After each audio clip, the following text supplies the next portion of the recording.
Welcome back to Contract Glancer, ladies and gentlemen. So I'm very happy to show off my new green screen. Right there. Boom. It's much better than you looking at my empty room or my messy room, whatever it is. So now you can never tell, ever again. Let me know if you like it. Anyways, today we're going to be discussing remote work. As you know, in the US, remote work was very paramount in having businesses to continue working through the pandemic. But now, since everybody's getting their vaccines, states are opening up more and more, people and corporations are returning back to the offices. And I know for a lot of you, you don't like this. A lot of us programmers liked working remote. We like the flexibility of remote, the ability not to go to an office that is not very conducive to doing work. And we have the facts to prove it that remote work did not impact a company negatively. In fact, a lot of companies were able to make profit during the pandemic when their workforce was completely remote. And most of the reasoning behind going back to the offices is whenever these corporations or these CEOs get to talk to us, usually revolves around something called corporate culture. And I personally don't understand too much, but we're going to dive into that. And we're also going to dive into how to let this remote trend continue for you. Because I know a lot of you out there want to continue working remote. You guys like the flexibility. I like the flexibility. And in fact, I've made it a paramount statement that the next time I take a contract, it has to include remote flexibility. I will not accept a contract that will not have remote as part of the package, especially full remote. The reason for that is I'll get into that and why you should do the same thing. Remote is a trend that was continuing on before the pandemic and was something that corporations were using, and we're not using as much, but they were using it. They were getting their feet wet into it. And then obviously the pandemic forced them to embrace it wholeheartedly, or else they wouldn't have business to do, especially when it comes to the IT sector, especially when it comes to developers of all kinds. So what does this mean? Let me give you a scenario here. I know a lot of you have seen the market, right? The housing market and how it's crazy. If you don't know, then just check out how much the housing market has changed between 2020 and 2021, and you'll see why, it's insane.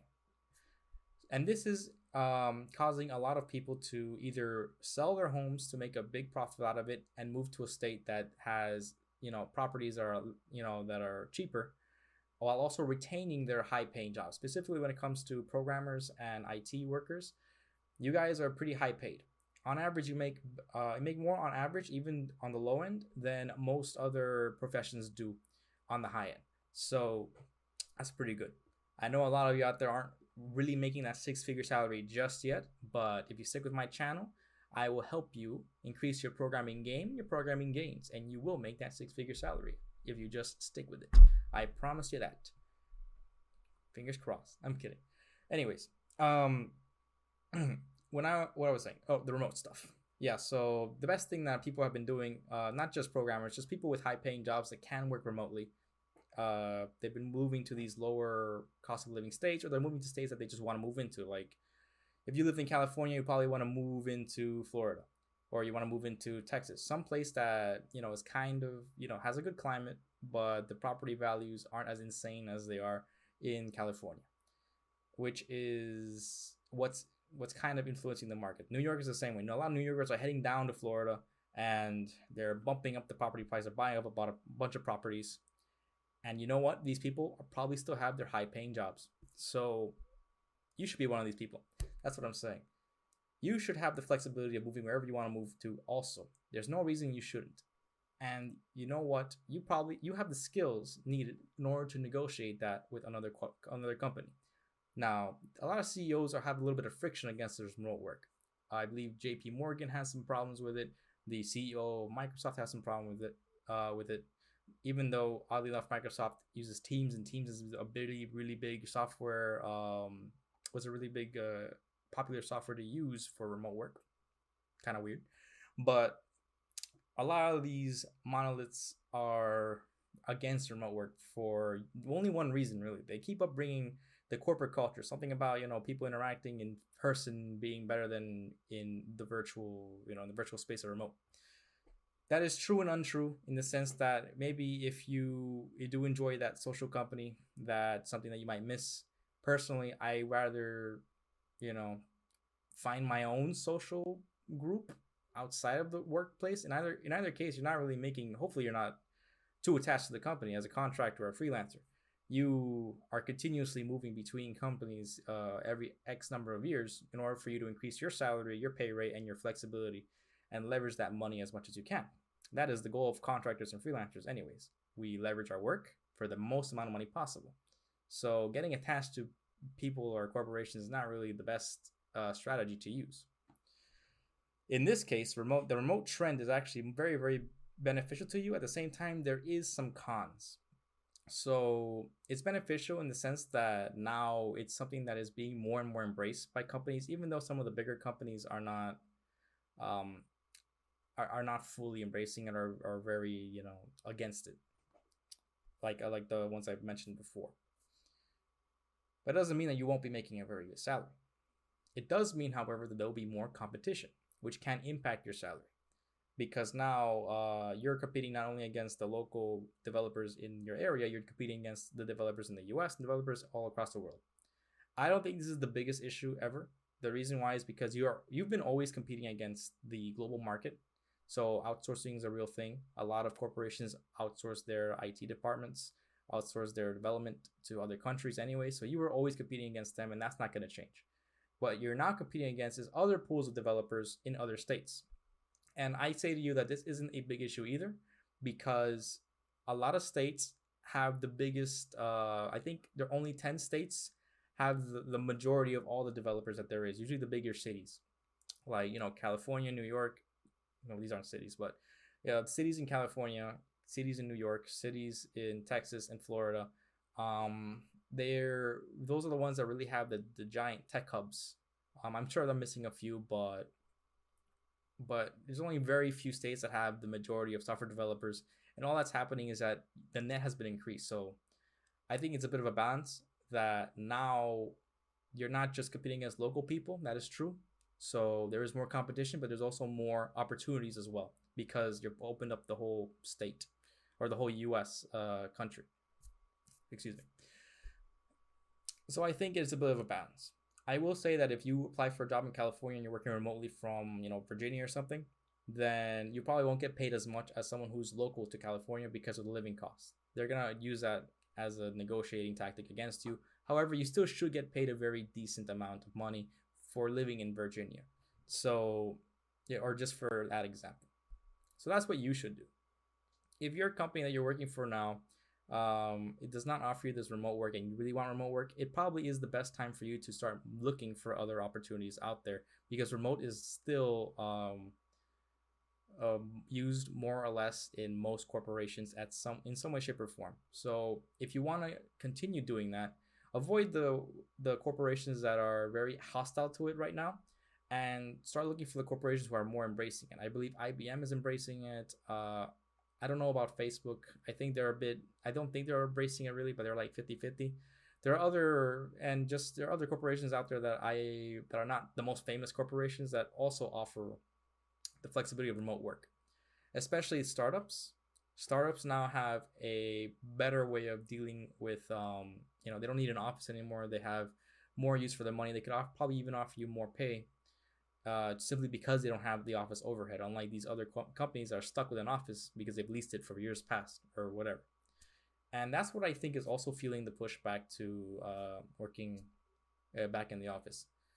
It might have to do with property values. If the company is losing value in their properties, then they don't know what to do with it. They can't resell it, so they're kind of stuck with it, and they want to do. No one likes unused bloat assets. Right now, offices, business properties are not very valuable compared to real estate, at least.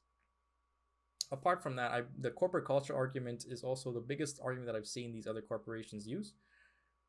Even though I think there is one argument that actually does stand up on its own, but they never ever bring this up. I'll let you know in a second what it is. The corporate culture argument basically is just a monolithic frame of mind that says that you have to work physically with people in order to have the best amount of output. Now, the data says otherwise. The data says that you could work either remote or not, and you will still have the same amount of output, if not more, because those very corporations, those very CEOs that see remote as just, a temporary band-aid because of the pandemic, they've made record profits in the year of that pandemic, and they were working remotely. So that I don't believe in that argument.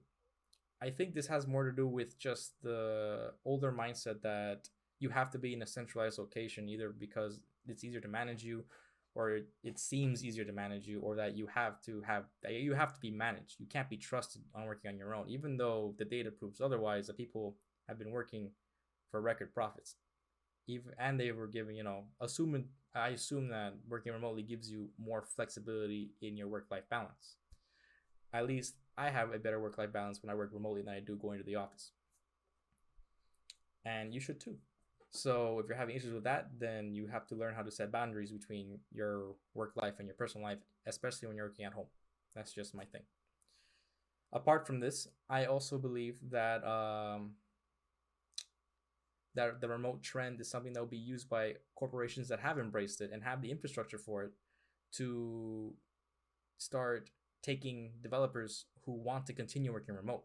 That's what I'm encouraging. I'm hoping that happens, because then there's more competition, and more competition means more pay for you, and more embracing of that remote culture, especially when it comes to programmers and developers. Programmers and developers don't really need to be near other people, honestly. Most of their work happens up here. That happens in their brain, in their minds, to do the programming work. So being interrupted or being in an environment that's too integrated with other people who are talking and doing their own thing is much more distracting to the workload than it is to the than it would be beneficial to you. I can't really think of a good reason why you want to work in an environment that's physical if you can just do everything you can do in an office, but not in an office, in your own, in your own home, or wherever you want to work at. If you want to be near people, then you can work at a Starbucks or something on their Wi-Fi if you feel like. I've done that before too in other contracts, and it felt the same to me. So I think it's more of a micromanaging mindset. I think this is more of an older mindset that says I cannot trust my workers, because if I don't see them doing their work, they're not going to do their work, even though, again, data proves otherwise. This is just an emotional attachment to this. It's a very human attachment that we want to be. It's very human. Excuse me. Let me rephrase that. It's very human to want to be around other humans. Obviously, during lockdown, everybody hated it, but I believe there is merit in enjoying the work environment that you're in, even if it doesn't involve other people. And if you really want to be with other people, you can. It just doesn't have to be people at your work. As contractors and freelancers, you should have the flexibility and freedom to decide this, and that should be something that you should negotiate in the next time you go for this job, or find a job that does offer you full remote, or at least, mostly remote. I think that will be the trend of the future, and it will allow you to also accumulate wealth much easier, because then you can go to a place that is lower living cost and maybe even buy property, hopefully when this market goes back to normal, because right now it's insane. But I'm looking out for you guys, you contractors or freelancers out there. I want you to succeed. I want you to make as much money as possible, increase your programming gains, and part of that is how to accumulate your wealth and using your wealth wisely, which includes working remotely and working in lower cost areas. You don't even have to work in the US if you don't want to, too. That's another option. So more freedom, and your dollar goes a lot further. It's a win-win for everyone, or a win-win for you at least. As far as the corporate culture stuff, it doesn't really translate to money for you, to be honest. So, and that's what really matters. How much can you get out of the contract? So, I'm done with this. I'm done with my little rant about remote work. I believe remote work is here to stay, and I believe it is something that will be used by other corporations to be competitive when trying to find better developers for their teams and stuff, and poaching from other corporations that don't embrace that. That's what's going to happen at the end of the day, and I believe that this remote trend will continue. Will it impact your salary? Maybe, but I don't think it'll be that big of a deal. I think you'll still be making those six-figure salaries when you're up there, on the upper part of the spectrum of software development salaries. You'll still be making six figures, and you'll still be pretty well off compared to a lot of other people, especially during times of pandemic, during times of this pandemic. So yeah, that's all I gotta say to that. I hope that you guys find your next remote position. If you want more information on this stuff, just let me know. If you like my background, you hate my background, you want me to talk about something else, you think I'm boring, blah blah blah blah, anything you want, Put it in the comment section. Let me know. I'm here to help you out. I'm here. Please like and subscribe to my channel. And I'll be out. Peace.